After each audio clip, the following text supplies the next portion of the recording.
샬롬 샬롬 샬롬. 하나님 사랑합니다. 여러분 주 안에서 사랑합니다. 오늘 창세기 35장 말씀 1절에서 29절까지 우리 교독했고, 오늘 중심이 16절에서 19절까지입니다. 예, 슬픔을 기쁨으로 만드는 길, 라헬이 이제 베냐민을 낳다가 죽는 그러한 일들, 예, 그래서 장사를 지내는 예루살렘 근방에 장사를 지내죠. 35절의 중요한 부분들을 잠깐 살펴보고 갑니다. 하나님이 야곱에게 이르시되 일어나 베델로 올라가서 거기서 제단을 쌓으라. 1절에 이는 베델에서 서운한 것을 속히 갚으라는 하나님의 뜻입니다. 예, 베델은 야곱이 형 에서의 낯을 피하여 라반의 집으로 가던 도중에 기둥을 세우고 기름을 붓고 나를 잘 돌아오게 해주시면 내가 뭐라 그래요? 하나님께서 집을 떠나온 것을 제단을 쌓고 베델로 올라가서 제단을 쌓자 하고 하나님께서 그에게 어려움을 주시고 베델로 올라가라고 책망하셨던 것. 그래서 약속했던 것을 이제 빨리 지켜. 기름을 붓고 기둥을 세웠어요. 성전도 짓고 11조도 항상 드리겠습니다. 나를 돌아오게 해주시면 무사히, 그렇게 서문했었죠. 28장 18절에서 22절에 야곱이 아침에 일찍 일어나 베개로 삼았던 돌을 가져다 기둥으로 세우고 그 위에 기름을 붓고 그곳 이름을 베델이라 하였더라. 서운하여 이르되 내가 평안히 아버지 집으로 돌아가게 하시오면 기둥으로 세운 이 돌이 하나님의 집이 될 것이요. 이렇게 약속을 했죠. 야곱이 불이행합니다. 33장 18절에서 20절 보면 야곱이 바단 아람에서부터 평안히 가나안 땅 세겜 성읍에 이르러 그 성읍 앞에 장막을 치고 거기서 제단을 쌓았다. 세겜에서 끝났어요. 베델로 안 가고. 그래서 오늘 보면 3절에 베델로 올라가자. 내 환난 날에 내게 응답하시며 하나님께 내가 거기서 제단을 쌓으려 하노라. 이렇게 이제 다시 고백을 하죠. 야곱은 이제 모든 약점을 버리고 서운한 대로 베델 그 하나님의 집으로 올라가 환난 날에 응답하신 하나님께 이제 드디어 제단을 쌓으려고 합니다.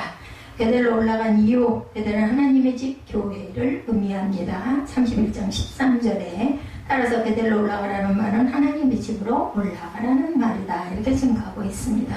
우리는 왜 베델보다 하나님의 집으로 올라가야 될까?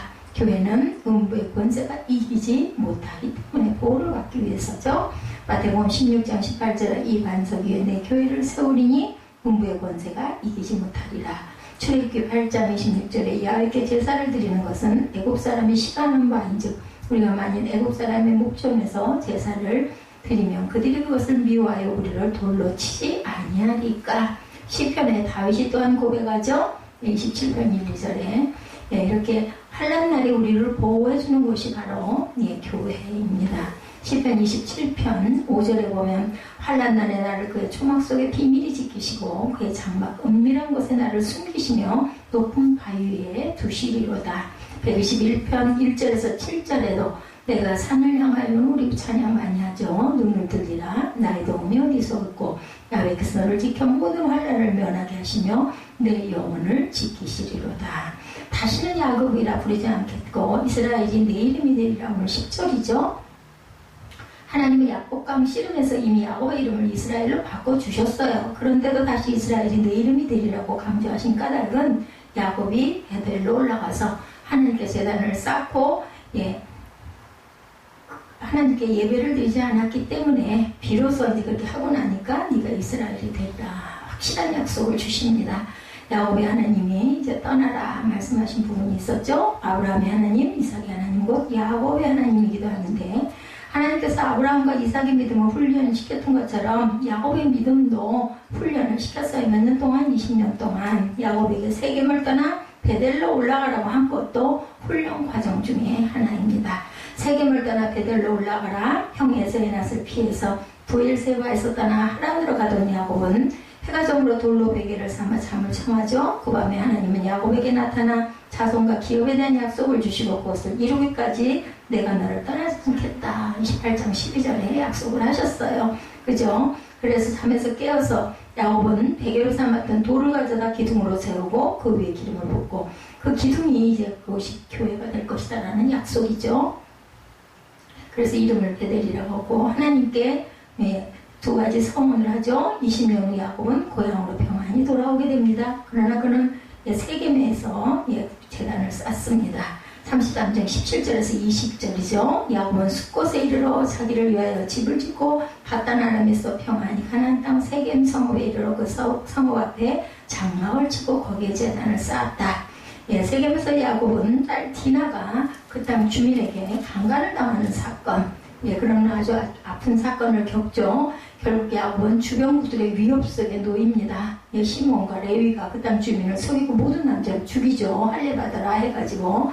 그래서 이제는 갈 데가 없어요. 다시 베델로 돌아가게끔 하나님께서는 역사하셨다. 그래서 창세기 35장으로 보면 1절에 하나님이 야곱에게 이르시되 일어나 베델에 올라가서 거기서 거주하며 내가 내 형 에서의 낯을 피하여 도망하던 때에 내게 나타났던 하나님께 거기서 제단을 쌓으라. 그래서 순종하게 되는 내용이 35장에 쭉 나타났습니다. 예, 34장에서는 야곱의 고통스러운 면을 보였고 35장에서는 다시금 야곱의 축복의 모습을 보여주죠. 35장을 마지막으로 창세기 27장에서 시작된 이삭의 아들 야곱의 주요 생애가 마무리가 됩니다. 35장까지. 그리고 36장의 부록으로 에서의 후손이 소개된 후에 37장부터는 요셉과 유다를 중심으로 한 새로운 이야기가 창세기 50장까지 전개가 됩니다. 야곱에서 요셉으로 넘어가죠. 창세기 35장에서는 야곱 가문이 베델에서 당하는 슬픈 사건, 예, 사랑하는 아내 라헬을 잃은 슬픔과 아버지 이삭을 잃은 비애가 아픈 슬픈 면이 쓰이게 됩니다. 그래서 오늘 제목을 슬픔을 기쁨으로 만드는 길이다, 이렇게 제가 제목을 잡아봤습니다. 1절에 봅니다. 수성 내용들. 하나님의 말씀이 임하죠. 어디로? 베델로 올라가라. 하나님의 모든 섭리는 적당한 때, 그 시기 합당한 때에 나타나죠. 이럴 때면 야곱이 공경에 처해 있다고 해서 즉시 그에게 나타나시질 않습니다. 하나님은 그로 하여금 슬픔과 걱정으로 고통하게 하십니다. 그걸 통해서 깨닫게 하시죠. 또한 그 딸 디나 사건은 야곱에게 큰 상처를 주었고 심히 근심하는 지경에 빠지게 하십니다. 여기에 봉착한 야곱에게 하나님은 찾아오셔서 베델로 올라가 단을 쌓을 것을 말씀하시죠. 예, 1절에 하나님은 위기에 처한 이들로 하여금 당신을 찾도록 하는 하나님이시다. 에서의 복수로 인한 생명의 위기가 또 있었죠. 27장 41절에 그의 아버지가 야곱에게 축복한 그 축복으로 말미암아 에서가 야곱을 미워하여 신중에 이르기를 아버지를 곡할 때 돌아가실 때가 가까웠으니 내가 내 아우 야곱을 죽이리라. 아버지 돌아가실 때가 이제 가까웠으니까 아버지만 돌아가셔봐라. 내가 이놈을 죽여버려야지. 이 소리를 리브가가 듣죠. 그래서 비난을 가게 합니다. 디나로 인한 가정의 위기가 있었죠. 지난 그 주일에 34장 30절에 보면 야곱이 시몬과 레위에게 이르되 너희가 내게 화를 끼쳐 나로 하여금 이 땅 주민국 가나안 족속과 브리스 족속에게 악취가 나게 하였도다. 나는 수가 정한서 그들이 모여 나를 치고 나를 죽이리니 그러면 나와 내 집이 멸망하리라. 예, 복수를 했어요. 거짓말을 해가지고. 그죠, 레위가. 야곱과의 신앙 개혁이 일어납니다. 하나님의 말씀을 들은 야곱은 자기 가족뿐 아니라 모든 종들에게 이르기까지 이왕 신상 모든 우상을 버리라 명령하죠. 그리고 다음 단계로 자신을 정결케 해라. 너희들 깨끗해 하리라. 2절에 이렇게 말하죠. 마지막으로 의복을 바꾸라, 이렇게 얘기합니다. 예, 2절 3절 봅니다. 야곱이 이에 자기 집안 사람과 자기와 함께한 모든 자에게 이르되 너희 중에 있는 이방 신상을 버리고 자신을 정결하게 하고 너희들의 의복을 바꾸어 입으라. 그리고 우리가 일어나 베델로 올라가자. 내 환난 날에 내가 응답하시며 내가 가는 길에서 나와 함께 하신 하나님께 내가 거기서 제단을 쌓으려 하노라, 이렇게 얘기하는 부분이 나타나 있습니다. 이처럼 우리가 하나님의 말씀을 들을 때 민감하게 반응할 줄 알아야 되겠고, 신앙의 개혁을 신속하고 구체적으로 우리가 시행해야 한다. 하나님만을 경배할 것을 다시 다짐해야 되죠. 이사야 42장 8절에 나는 여호와이니 이는 내 이름이라. 나는 내 영광을 다른 자에게 내 찬송을 우상에게 주지 아니하리라 말씀하십니다. 하나님께 예배드릴 준비를 하라는 거죠. 레위기 12장 4절에 그 여인은 아직도 33일을 지내야 사늘이 깨끗하리니 정결하게 되는 기한이 차기 전에는 성물을 만지지도 말며 성소에 들어가지도 말아라. 여인들이 해산을 하고 나면은 그죠? 예, 정결하게 사늘이 깨끗해지고 정결이 끼치기 전까지는 성소에도 들어가지 말고 촛불들도 만지지도 말라. 부정하다고 얘기합니다. 베델로 올라가는 야곱의 일행이죠. 3절에 보면 하나님의 말씀을 듣고 일대 신앙을 개혁한 야곱 가족은 베델로 드디어 올라갔습니다. 베델은 세겜에서 남쪽으로 약 48km를 이 위에 위치하고 있었습니다. 30년 전에 다시 베델로 돌아오겠다고 약속했었죠. 28장 22절에. 그런 야곱이 세겜에 머무르게 되고 10년을 거기 있었던 거예요. 예, 그 삼촌 라반의 집에서 22년 종살이하고 떠났다가 10년 동안을 세겜에서 머물렀습니다. 그리고 이제는 다시 이제 정말로 베델을 찾게 된 거죠. 큰 어려움을 겪고 하나님을 찾는 인간의 습성이 야곱을 통해서 우리에게 보여집니다. 하나님이 이삭에게 나타나신 곳이기도 했다고 지난주에 제가 말씀드렸습니다. 창세기 26장 23, 4절에 증거합니다. 이 땅에 거류하면 내가 너와 함께 있어 내게 의복을 주고 내가 이 모든 땅을 너와 네 자손에게 주리라. 내가 네 아버지 아브라함에게 맹세한 것을 이루겠다. 내 자손을 하늘의 별과 같이 번성하게 하며 이 모든 땅을 내 자손에게 주리니 내 자손으로 말미암아 천하 만민이 복을 받으리라. 내 아들아 내 말을 따라 일어나 하란으로 가서 27장 43절이죠. 오라버니 라반에게 피신해라. 이런 이야기를 하죠. 이것은 누가 리브가가 아들에게 야곱에게 한 말입니다. 그래서 라반이 있는 곳으로 피나를 갔었죠. 베델에 대한 제단을 쌓은 야곱 7절이죠. 베델에 도착한 야곱과 그의 가족은 이제 단을 쌓고 그것은 엘베델, 다시 하나님의 얼굴을 뵈었다. 저희 교회의 첫 번째 현판의 이름이기도 했습니다. 엘베델. 야곱은 하나님을 위해 제단을 쌓고 제물을 바치고 이전에 모든 하나님의 축복을 감사하고 칭송합니다. 하나님은 이처럼 당신께 감사하고 찬양하는 야곱을 위해서 여러 약속들을 해주시고 그와 함께 하신다는 사실을 드러내 주셨죠. 하나님은 당신을 찾는 자를 결코 외면치 아니하시고 절대로 박대하지 않으신다. 하나님께서 늘 함께 계심을 우리가 항상 믿고 따라가야 되겠죠. 마태복음 28장 20절에 내가 너에게 분부한 모든 것을 가르쳐 지키게 하라. 볼지어다 내가 세상 끝날까지 너희와 항상 함께 있으리라 하시니라.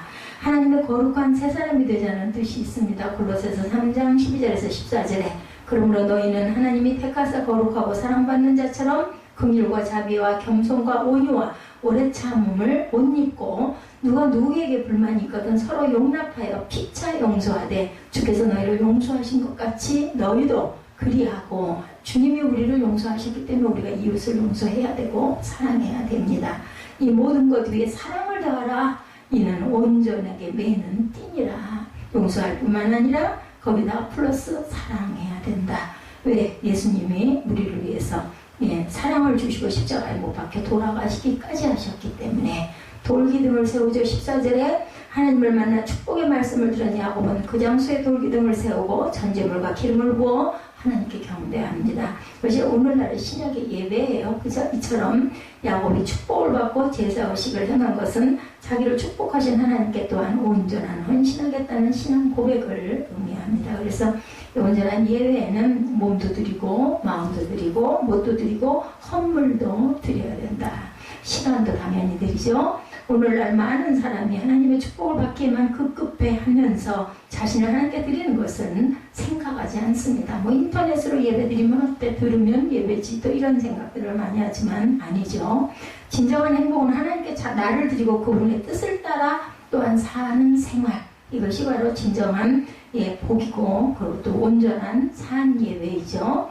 하나님의 영광스러운 임재 출애굽기 33장 9절에 증거합니다. 모세가 회막에 들어갈 때 구름 기둥이 내려 회막문에 서며 야훼께서 모세와 말씀하시니 그때는 하나님이 이렇게 현현하셔서 모세에게 나타나시기도 했던 때였기 때문이고 지금은 신약은 성령이 우리 안에 임재하시죠.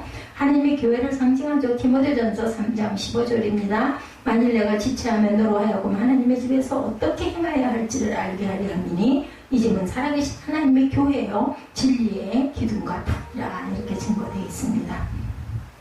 살아계신 하나님의 교회 진리의 기둥과 터다. 베냐민이 출생하죠. 18절에 라헬은 평소 요셉 외에 또 하나의 아들을 낳게 해달라고 하나님께 간구했습니다. 이런 라헬의 기도를 들으신 하나님께서 그에게 두 번째 아들 베냐민을 잉태케 하시죠. 17절에 보면 드디어 라헬은 두 번째 아이를 낳습니다. 17, 18절 볼까요?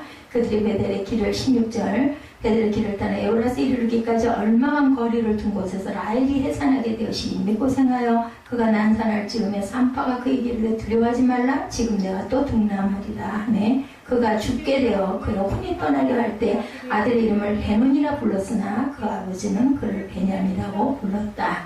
예, 슬픔의 아들이 아니라 기쁨의 아들이다. 이런 뜻으로 이름을 바꾸는 그런 내용이 나타납니다. 이로써 라헬이 낳은 아들은 요셉과 베냐민이 되죠. 야곱의 막내 아들 베냐민, 자기 아우 베냐민의 목을 안고 우니 베냐민도 요셉의 목을 안고 우니라. 베냐민을 굉장히 사랑했죠. 요셉이. 사도 바울의 조상 로마서 11장 1절에 그러므로 내가 말하느니 하나님이 자기 백성을 버리겠느냐 그럴 수 없느니라. 나도 이스라엘이뇨 아브라함의 시기에서 난 자요 베냐민 지파다. 이 베냐민이 이렇게 해서 베냐민 지파가 생긴 겁니다. 야곱 가정의 슬픔이죠. 라헬의 죽음을 통해서 19절에 우리 고사성어에 호사다마다 이런 말이 있습니다. 19절에 보면 라헬의 죽음에 에브라꽃 베들레헴 길에 장사되고 이렇게 나타납니다. 베들레헴 길가에 장사가 됩니다. 야곱이 라헬의 묘비를 세웠더니 지금까지 라헬의 묘비가 일컫더라. 이스라엘의 다시기를 떠나 에델망대르니라 장막을. 그러니까 결국 라헬은 자기들의 조상의 묘에 묻히지를 못하고 레아 묻히게 되죠. 막벨라 불에는 레아 큰 그 부인이 묻히게 됩니다.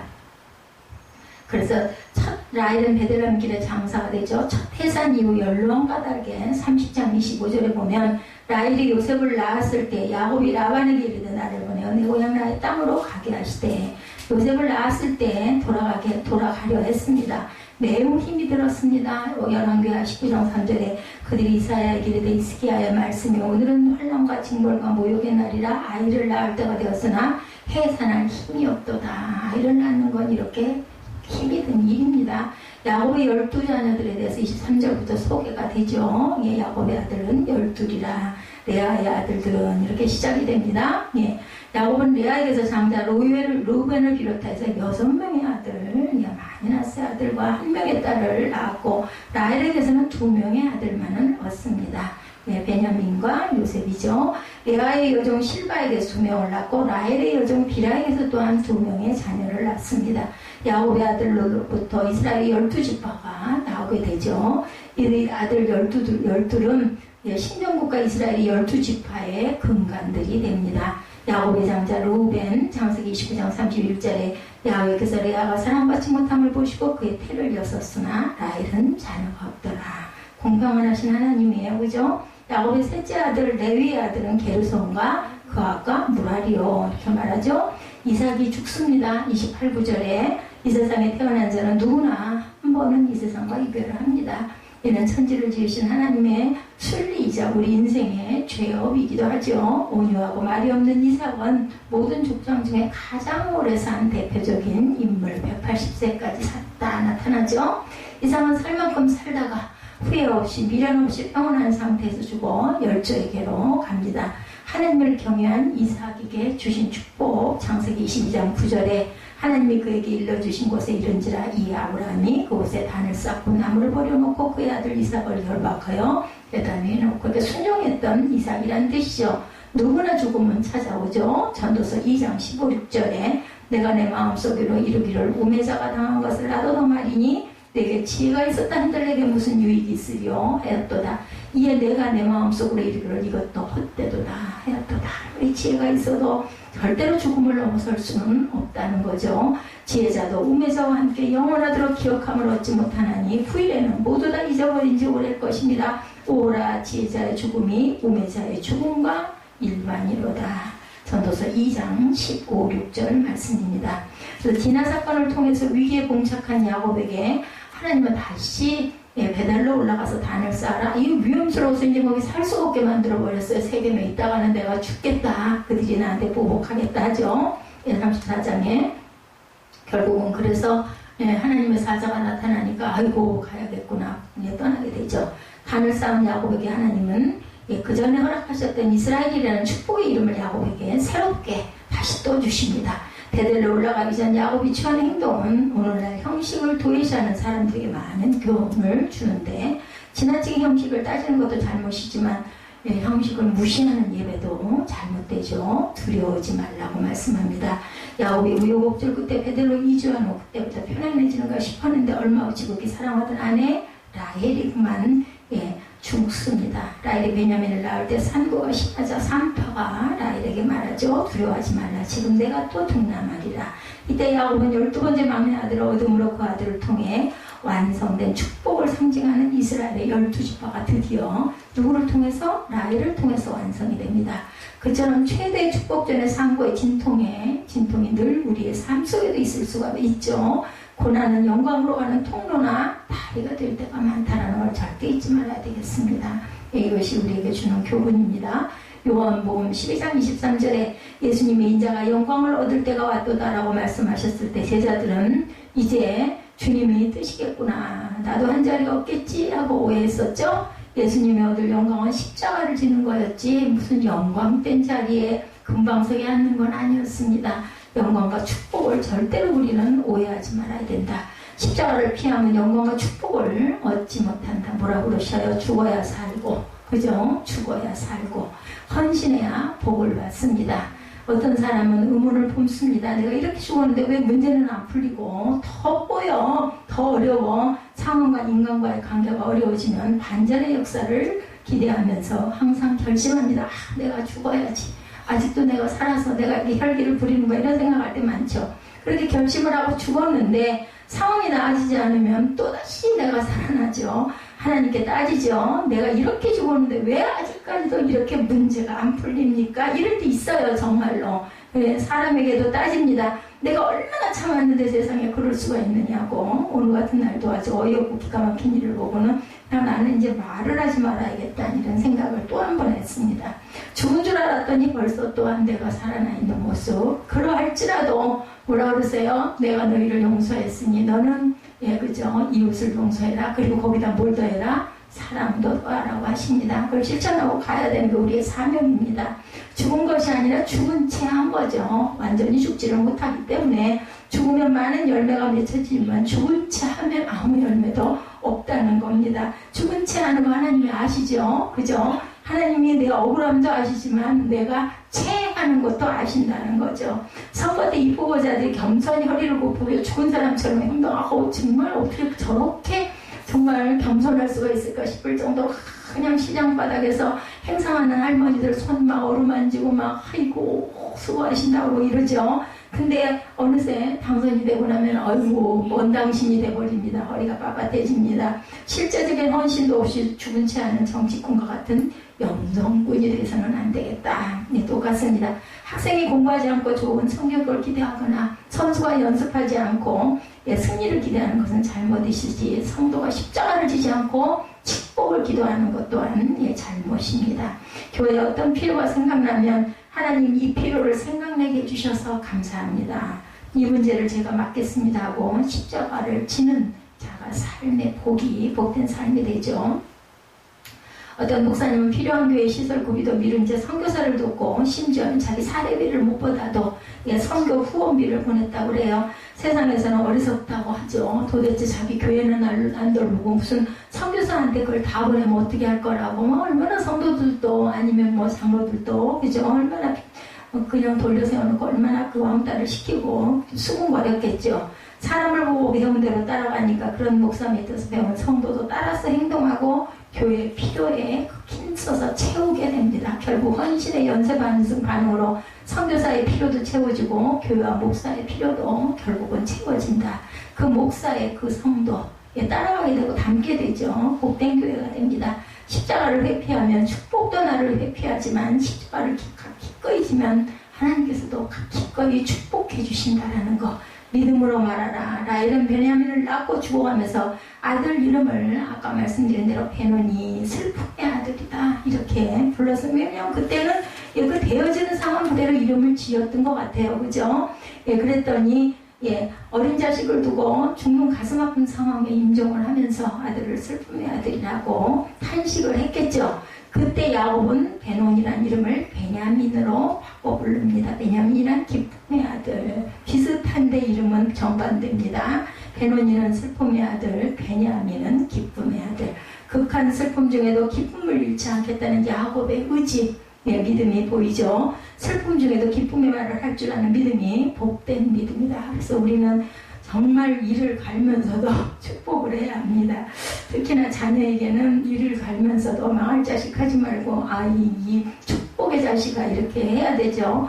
고난의 단식을 승리의 찬송으로 만드는 믿음을 가져야 되겠다. 그래서 우리가 슬픔을 기쁨으로 만드는 길 뭐예요? 입술에 내 고백, 내 묵상, 그죠? 나는 불행하다라고 말하면 불행한 삶이 나를 휘감아가지만 나는 행복하다, 나는 복되다 하면 어느새 복된 삶이 된다. 말은 생각과 인격과 삶에 큰 영향을 미칩니다. 말을 복되게 하는 것은 정말 중요합니다. 근데 어때요? 우리 속에서 혈기가 일어나는데 그 복된 말이 나오냐고요? 안 나오죠? 그렇기 때문에 우리는 이거를 정말 뭐라 그래야 될까요? 그냥 아주 머리에다가 그냥 아주 각인을 시켜가지고 거꾸로 말하는 법을 자꾸 배워야 할 것 같습니다. 한 축구팀이 중요한 축구 시합을 하러 가는데 선수단 촬영을 장의사 촬영이 한 선수가 말합니다. 아침부터 되게 재수없네 얘기해요. 다른 선수들도 처음에는 별 생각이 없다가 그 말을 듣고는 전부 다 이것도 오늘 안 좋은 일이 있을래나 봐. 우리 떨어지면 어떡하지? 우리 실패하면 어떡하지? 그래요. 근데 코치가 말합니다. 재수가 없다니 내가 선수 시절에 장의사 촬영만 보면 늘 이겼어. 그 한마디에 또 모두들 그 코치는 그 예언자보다 위대한 예언자다. 결국은 승리했다고 합니다. 어떤 부모는 자녀가 무서운 꿈을 꿔서 공포에 젖으면 말합니다. 얘야 나도 가끔 그런 걸 꿔는데 그때마다 좋은 일이 꼭 하나 생겼단다. 이렇게 위로할 줄 알아야 되겠죠.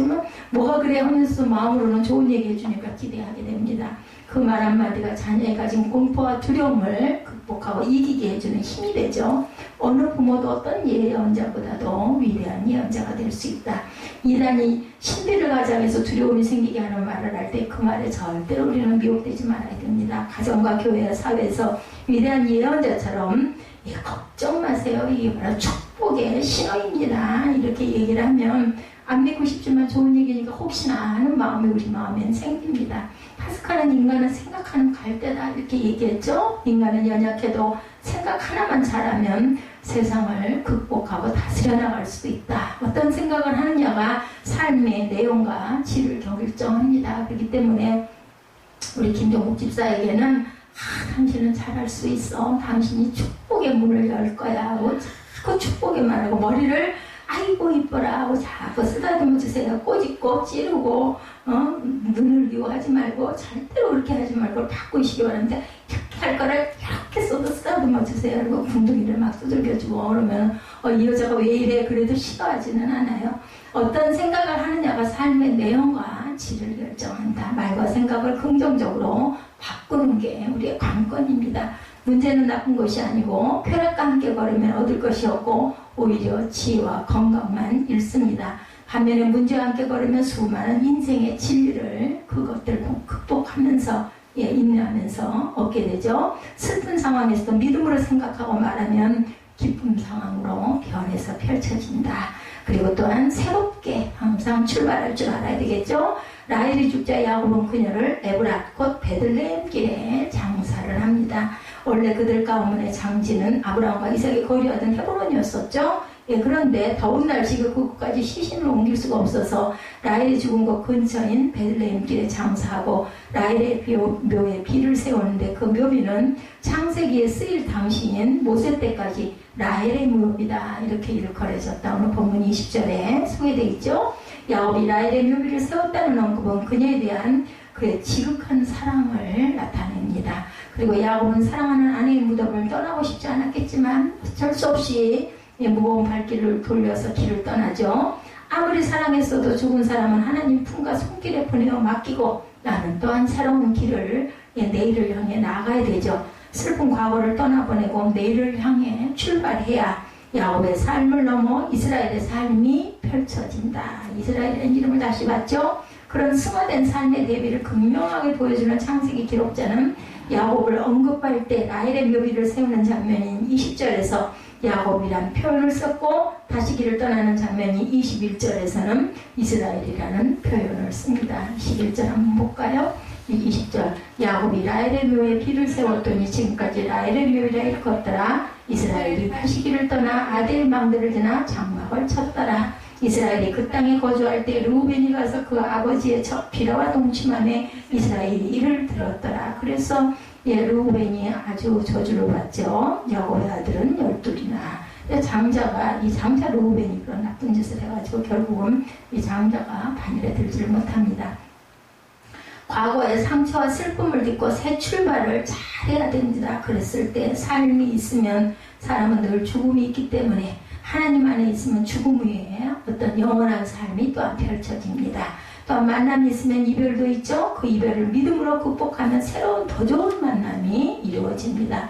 자녀가 어느 정도 장성했으면 당연히 부모를 떠납니다. 잘 떠나면 더 성숙해지고 더 멋진 길이 펼쳐지는데 계속 부모 품에만 있으려고 하면 결국은 약해지고 성장과 발전도 더뎌지고 그리고 자폭하는 결과가 일어나게 되고 결국은 뭐만 나와야 마마보이라는 이름 그리고 절대로 앞으로 나아가지를 못합니다. 가끔 문서 선교 사역을 하는 큰 원한하는 그런 분들 얘기를 들어보면 믿음과 감사를 잃지 않으면 더 큰 후원의 속기를 만난다. 이 후원하다가 계속 할 수가 없잖아요. 후원받는 사람들이 결국은 끊어집니다. 그러면 얼마나 앞이 깜깜하겠어요. 그동안 그렇게 후원해줬는데 그럼 많이 섭섭하고 제가 그래서 그 한의원 그래도 그렇다 할지라도 그동안 주신 거 감사 이런 마음이 있다 보니까 빈 마음이 정말로 빈 마음이 되더라고요. 억울하거나 원망하는 마음이 어쩌면 그래 이런 마음이 들질 않고 오죽이나 하면 그랬을까 하는 생각이 들면서 그래도 그동안 몇 개월이라도 물론 거저는 아니었지만 그래도 그것도 고맙다 이런 마음이 드는 것처럼 후원받다가 끊어지면은 그것을 감사하고 그 교회를 축복해 줄 때 더 큰 후원의 손길이 결국은 온다라는 거. 우리가 그걸 막 그냥 책망하고 쥐어뜯고 해봐야 결국은 내게 나쁜 영향밖에 안 옵니다. 마음이 아프지만 기도와 또 선교의 후원 중단했을 때 또한 어떤 다른 사람들의 그 귀한 손길을 통해서 평생 후원을 받기도 하고 물질이 무한정이지 않기 때문에 한 선교사만 평생 후원할 수가 없다. 우리 저기 김포지방에서도 그 후원에 대한 그 부분이 지난번에 그 논의가 됐습니다. 그래서 원래는 2년 약정이었는데 올해부터는 1년씩 하는 게 정상이다. 1년 후원하고 또다시 1년 됐을 때 후원할 것인가를 또 결정하고 이렇게 해서 5년이 갈 수도 있고 10년이 갈 수도 있고 또 중간에 또 어떤 일이 생기면은 후원이 끊어질 수도 있고 못 보내줄 수도 있지 않느냐. 그게 맞는 것 같아요. 3년 정도 한 통으로 후원을 하고 사역하는 것을 보고 다음 팀 지원을 결정했을 때 한정된 재정이 어려워서 열심히 사역하고 있는 선교사들에게 너무나 미안할 때가 많다라는 그런 이야기들이 있습니다. 그 상황을 너무 마음 아프게 여기는 것도 어떻게 보면 교만할 수도 있다. 내가 그를 책임져야지라는 생각, 그 생각을 할 필요가 없어요. 하나님의 손길을 통해서 나를 통해서 주셨다 이렇게 생각을 해야 됩니다. 나는 그저 도구로 쓰였다. 이별의 상황을 믿음으로 극복하면 하나님께서 더 좋은 만남을 분명히 허락해 주신다. 사람을 의지하는 마음도 버리고 사람을 완벽하게 책임질 수 있다는 마음 또한 버려야 된다. 상처가 되는 일과 슬픈 일을 만나도 상처와 슬픔을 묻고 믿음으로 새롭게 출발하면 굉장히 부쩍 성숙한 자신을 보게 되죠. 그리고 또 더 좋은 앞길이 넓게 열립니다. 침묵하면 또한 기다릴 줄도 알아야 되겠죠. 새로운 출발 그리고 침묵과 기다림. 다시 길을 떠난 이스라엘이 베들레헴 남쪽 인근에 에델망대를 지나 장막을 치죠. 21절에 그때 폐륜적인 사건이 일어났죠. 르우벤이 아버지의 첩인 비라와 동침을 합니다. 엄청난 폐륜이고 범죄였죠. 아버지가 믿음으로 살아도 아들이 폐륜을 저지르는 모습이 이렇게 보입니다. 얼마나 야곱이 그 기가 막힌 세월을 살면서 하나님의 살아계심을 얼마나 많이 알고 자녀들은 또 오죽이나 많이 들었겠습니까? 그런데도 이런 일이 일어난다. 위대한 약속의 가문도 언제든지 이렇게 추락할 수가 있다는 것. 또한 성적인 범죄는 순간적으로 저지를 수 있기 때문에 하나님의 은혜로 지켜주시기를 우리는 기도할 수밖에 없다. 르우벤이 끔찍한 폐륜을 저질렀지만 그것에 대해서 본문 21절 2절에 간단히 표현합니다. 이스라엘이 이를 들었더라. 이스라엘은 야곱을 일컫는 말이죠. 이스라엘은 장자인 르우벤을 즉시 불러 무섭게 책망하거나 가문에서 축출하지 않았습니다.